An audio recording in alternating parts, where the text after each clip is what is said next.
other people are going. You're good. Yep. All right, so have any of you done the 90-second before? Excellent, okay. For those of you for whom this is the first time, I have a request. I want you to absolutely think of yourself as an employee in whatever the company is that you're going to be talking to your colleagues. And I want you to really get in that role of how you interject something that may not be on other people's minds. They may not even want to hear it, but I want you to be in a place where you're impassioned or motivated to do what it is you're going to do in 90 seconds. All right. It's all about mindset, not to diminish the wonderful preparation I'm sure you've all had, but it's about mindset. And I'm going to read you what you already know. Oh, and I want to say one thing. One of the things that has happened this year is that an Uber judge may either participate as an Uber judge in a 10-minute, or they may participate in they may be an Uber judge in a full presentation. If they've heard something before from a student group being a particular role, that all gets put aside, and this is a fresh, completely different kind of competition. So the other thing is, if you had done your research, you would know that Kevin Harrington was supposed to be the Uber judge for this group. And Kevin wanted my time slot of 2:30. So it didn't matter to me. And I was happy to come and be able to hear the three of you. This is the 90-second presentation. Imagine that you're an employee of the company whose case you've been studying. You're at a meeting in which people are discussing the issue. However, no one has brought up ethics. There is a pause in the conversation. You have 90 seconds in which to convince the other people at the meeting that there are ethical issues that need to be addressed. You don't have to argue for a solution. You just need them to see that there are serious ethical issues here. And as you've all established, one member of the team is going to be doing that. So on behalf of your teams, I wish you luck, that you really enjoy this exercise. I'm going to ask each of you to introduce yourself. We're going to go in the order, very unimaginatively, of how you are on the schedule. So it's West Point, Holy Cross, and USF. After the 90 seconds, after each of your presentations, I'm going to ask for a minute to make notes, and then the next person will go. And at the end of it, although we don't traditionally do this, I'm happy to give feedback to each of you, because I know I can just sense that you've all worked really hard on this. Any questions before we start? I am going to put 1 minute and 90 seconds. No, I'm not tired, no. 1 minute and 30 seconds on my iPhone. I'm going to ask you to be really focused on your own timing. I don't want all the work that you've gone into to be lost. So, Patrick, you have the privilege of going first. And when you start to talk, I will immediately start my clock. Awesome. Real quick, should I be introducing myself first? Yeah, please just, absolutely do that. That doesn't count with the with starting. Hi, everyone. Patrick Elter. I'm a second-year cadet at West Point, United States Military Academy, economics and Arabic double major. And just for the people who don't know what's going on, because I don't think you have the executive summary, I imagine myself sitting on the Amazon board of directors after they've been briefed. And the topic that we're talking about is whether you could use AI, artificial intelligence, to price discriminate against different customers. So And then I'm You're ready one, to start. okay, you're one of the Amazon board of directors. Is that correct? Right. I'm sitting in the meeting. We just kind of had like a quarter close or something. Okay. All good? All right, let me know when you want to start. Okay, let's start now. End of quarter sales, stock price, shareholders, all's well and good. But we really need to take a minute to address the elephant in the room.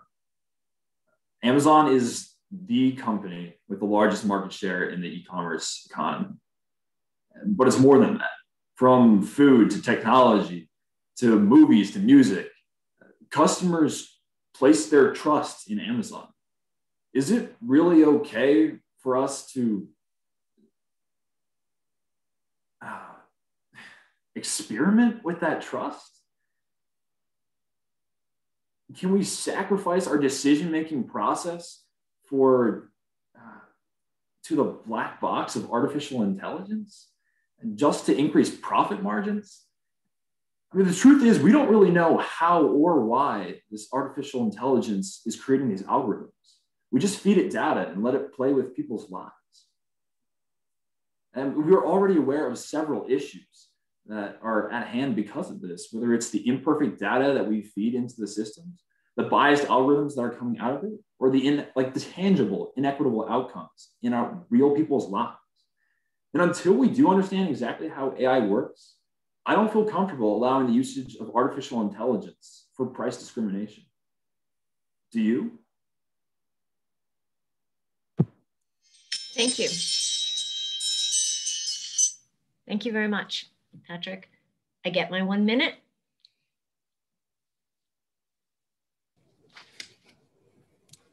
Hi everyone. Robin, thanks. No, yes, so just let me know when say what you want to say and then let me know when you're going to start and then I'll put the timer on.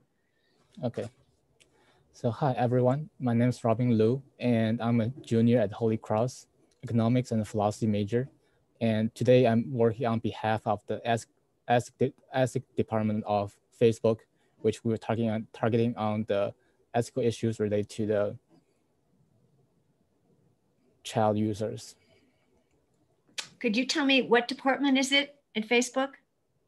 The ethical department. So we are just focusing ethics on department. Okay, yeah. Got it.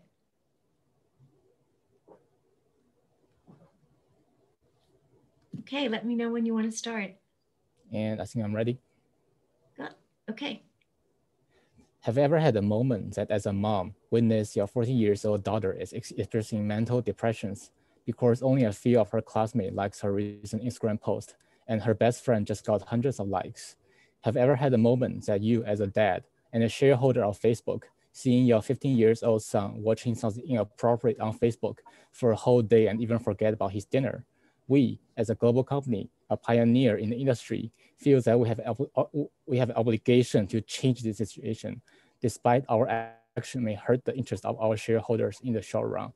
It is just unethical to generate profit by just hurting our younger generations.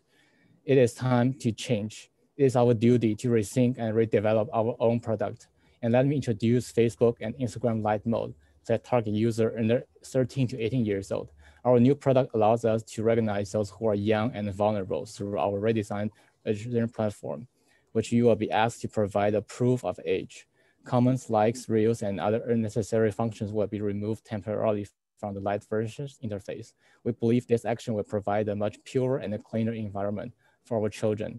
Like we mentioned when we started Facebook decades ago, which is to connect friends and families around the world. Let us protect our young generations from the cyber society. Let us keep it real online. Thanks very much, Robin. I will take advantage of my minute.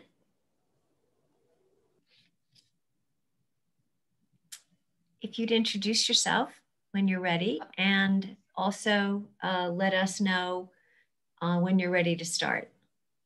Sounds good. My name is Tijan Jones. I'm from the University of South Florida. I am also a junior, just like Robin. However, I'm not an economics major like everyone else in the room.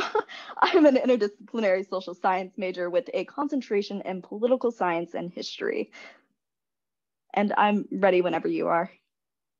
Oh, and I should also probably mention, just kind of in the line of what Patrick was mentioning with the executive summary, I'll be focusing on electronic arts, acting basically as a member of their company, just like the 90 Seconds said. And I will be referring to it a couple of times as EA within my speech. That's just a quick acronym. Just wanted to let you know before I got into it.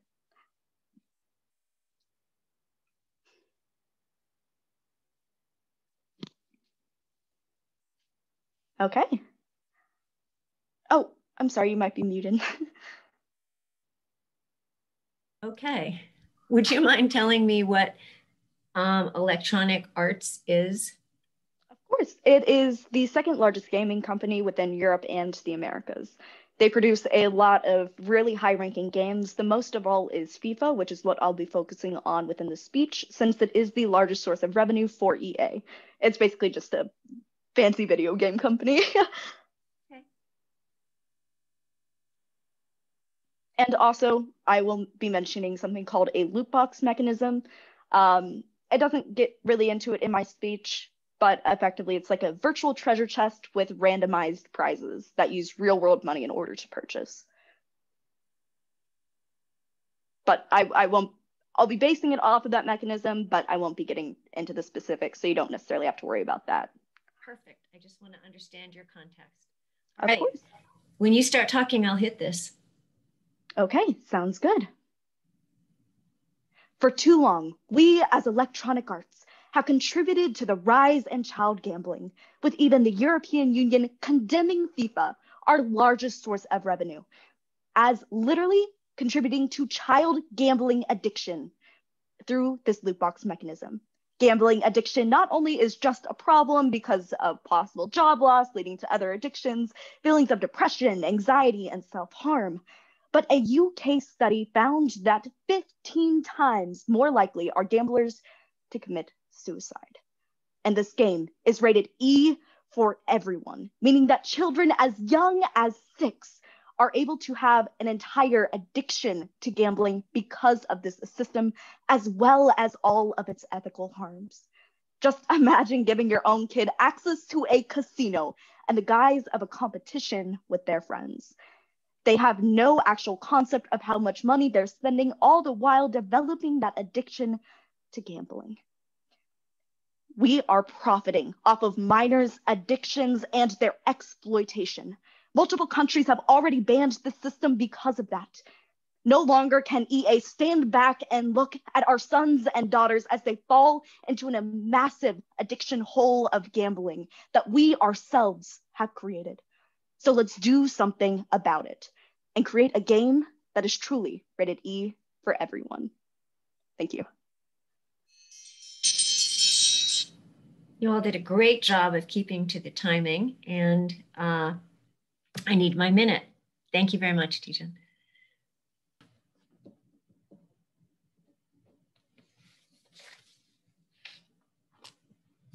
All right, if you want to return the screen, Ravi, to everybody, that would be great. Oh, except I'm still muted. No, you're okay. We can hear you. Oh, okay, thank you. Yep, it's done. All right, great. So I'm going to move you all into a great. I've got you all then. Thank you. I'm curious, how did you each feel about this exercise?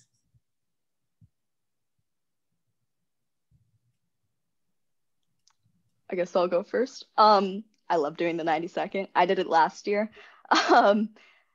I absolutely love it because I get a little passionate, but it's definitely hard with having difficult concepts. Robin, how did you feel about this in 90 seconds? I feel like I was kind of similar with doing the elevator pitch, and which you have to introduce everything to your colleagues just in 90 seconds. It's quite challenging for me to do it at the first time, but yeah, it's quite fun. And Patrick, how did you feel? Yeah, so I really enjoyed the 90-second one because it really forced us after the 20 to 30 minute, then down to the 10 minute to like really hone in on exactly what you think the most important issue is. And I know like for me personally, I was like, wow, I guess like this is the issue that I'd really like if I only had 90 seconds, this is the one I'd focus on. So I think it was a really cool exercise because of that.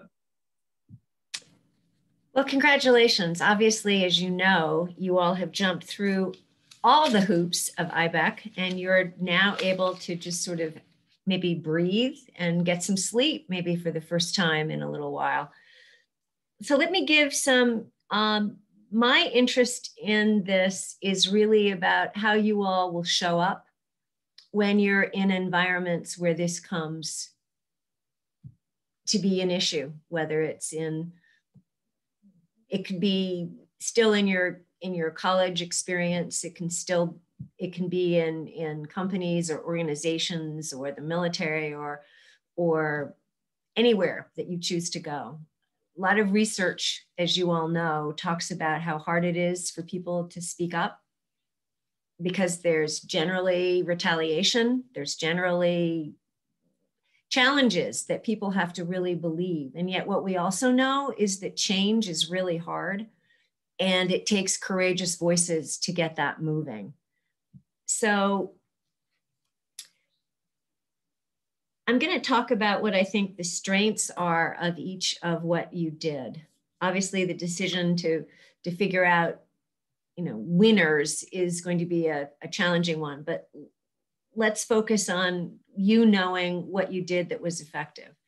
And if I have any thoughts about what might make it more effective, I will share that.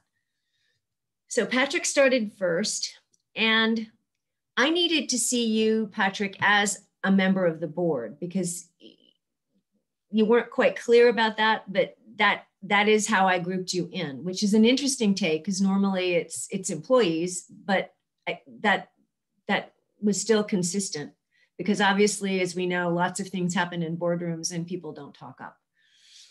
So I liked how you started. The elephant in the room catches people's attention. You were animated. You talked about the importance of trust and the experience of trust and the sacrifice that you felt was being made to one thing over what you felt were other things.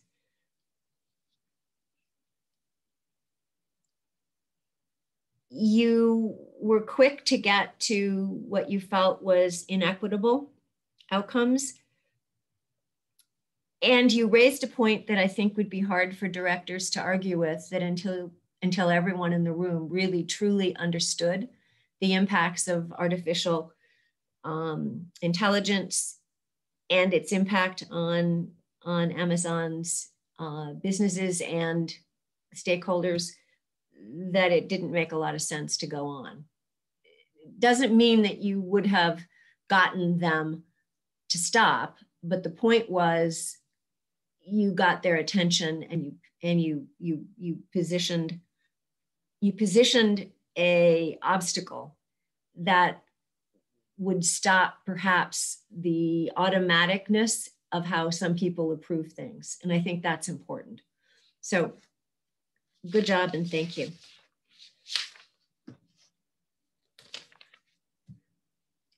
Robin, I thought you started with some great connections. I don't remember the first one because I wasn't fast enough to write it down, but the second one was you as a dad. That would certainly resonate. Whatever you said first, what was it that you said, by the way? So my first idea was you as a mom who Yes. were with. Got it. So what you were doing was hitting both spectrums of the likelihood that it affected most people at your table or most people around the conference room. And that, I think, is a very effective way to start. You talked about obligation, and that worked, I think, well, because you had previously set up people thinking about themselves in particular roles where there are obligations. So I thought that was good.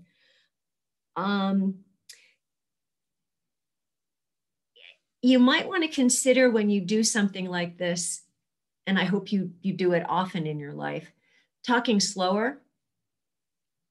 I know you were trying to convey a lot of information, and it can be hard when someone is talking really fast to capture what you need to capture. So sometimes a great idea can be diminished a little bit because of having a speed where the mind can't catch up with it as fast. You talked about the young and the vulnerable, which may be used as a term a lot, but nonetheless, it still has an emotional resonance to it. It brings people, it hopefully brings Facebook employees to a point. The best that we can hope for when we speak up is to get somebody thinking and a little uncomfortable, because that is also very useful. So I think that worked well. And especially in an ethics department, which is what you were talking to your colleagues for, you didn't have to tell people, what was unethical as much as you did get them to stop and pay attention. So I think that was effective. Tijan, thanks for cluing me in on electric arts.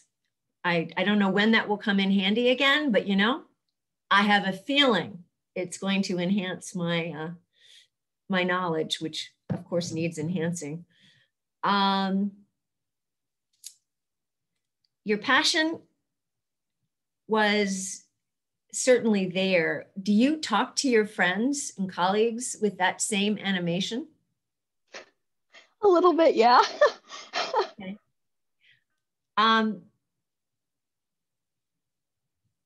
Just to stay on that point for a minute, passion is really important, and you certainly demonstrated it.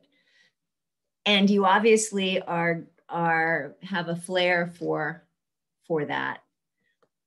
When it's a really serious topic in the right timing, just make sure that the really good skills that you have don't get overused so that people think that you're making it more. Your sincerity is potentially challenged by virtue of the incredibly effective way that you dramatize it. I think you had a nice balance, but I did want to raise it because there can be times when that balance goes too far and the content doesn't matter. Because the interesting thing is each of you are speaking in environments where part of how you would handle the way you expressed yourself would depend on what you knew about the social styles of the people in the room. So that if you were talking to a group of accountants, emotion would be a really bad idea because that's not what they want. They want facts. If you were talking to someone who's more of an expressive, who likes stories and likes, they might have a hard time with hard facts, no matter how powerful those facts are. So part of this exercise, and you were making up your group, so I'm automatically giving you credit for the energy that you used in each of the situations because you were operating out of what you felt the frame of reference was of the 30-minute that you did, I think, pretty much. So that seriousness or that whatever just gets, carried over into an organization. I think that your focus on, I liked this, I think it's very helpful to have a statistic that makes people uncomfortable, and the 15 times more likely to commit suicide is just not something that anybody can pass over. What might be helpful is to say where you got that. Because there's a lot of people who are skeptical of misinformation. And so, who are skeptical and provide misinformation. So it's useful to just be able to say, according to New York Times story or according to whatever. That just bolsters the credibility. And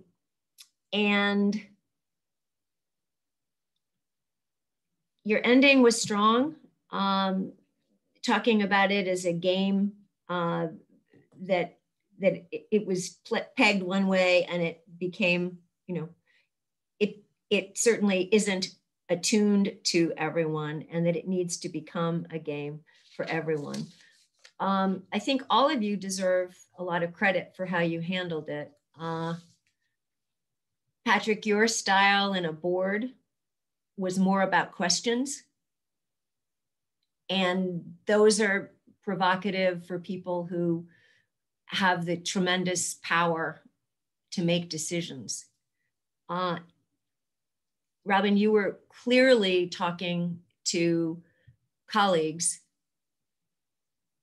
presumably with the idea that the group would decide that they need to do something as a group, perhaps, to the higher ups, potentially.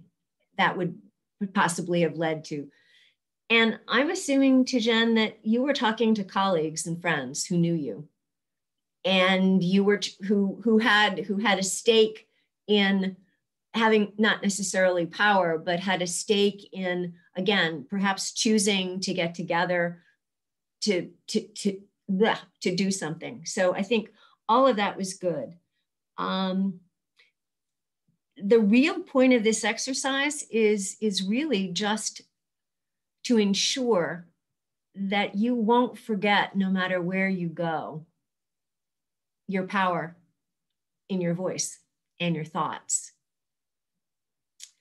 So I think, all of you can feel very good about how you delivered. The idea of a person who knows how to speak up. Now, we have a couple of minutes. Do you have any questions? You're probably so thrilled to be able to leave. I get it. No, not at all. I do want to apologize for missing the citation. I forgot it. It's from a leading UK gambling charity. I just forgot to mention it in my speech. I apologize. But, no. But I'm not saying anything. How can I put this? Again, it's not about the presentation.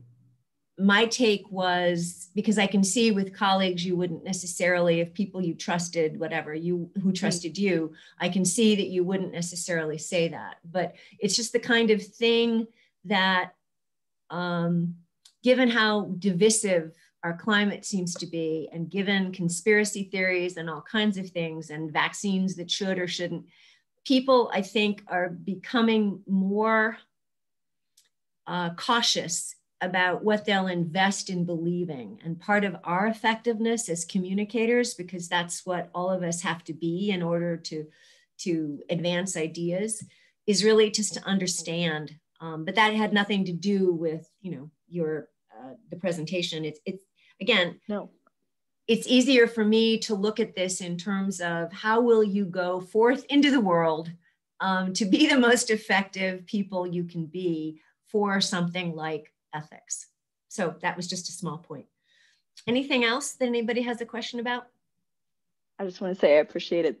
I really appreciate it. Thank you so much. Well, it's great. I appreciate the fact that all of you spent a lot of time. This is very different than the full presentation, and it's different than the 10-minute presentation. So what you've got going for you is a complete revision and a distillation of an aspect of what you're trying to convey. And the whole point is, can you be effective? Did you use the tools you had, which is words and the context? And I think that all of you took the opportunity in this 90-second to really give it what it needs to have. I mean, it's probably the most important takeaway from IBEC, because you can use it immediately. So I wish you all luck in your school, and I wish you luck in your careers. And it was great to have a chance to spend some time with you, and all good things. Thanks very much. It's great to have here and your advice. Thank you. All good things to all of you. And I guess we'll see everyone on Monday at noon. Take care. Thank you. Bye. Thank you very much, Ravi. You were terrific. Not a problem. My pleasure. Great job, everybody. Thanks again. Bye. Thank you.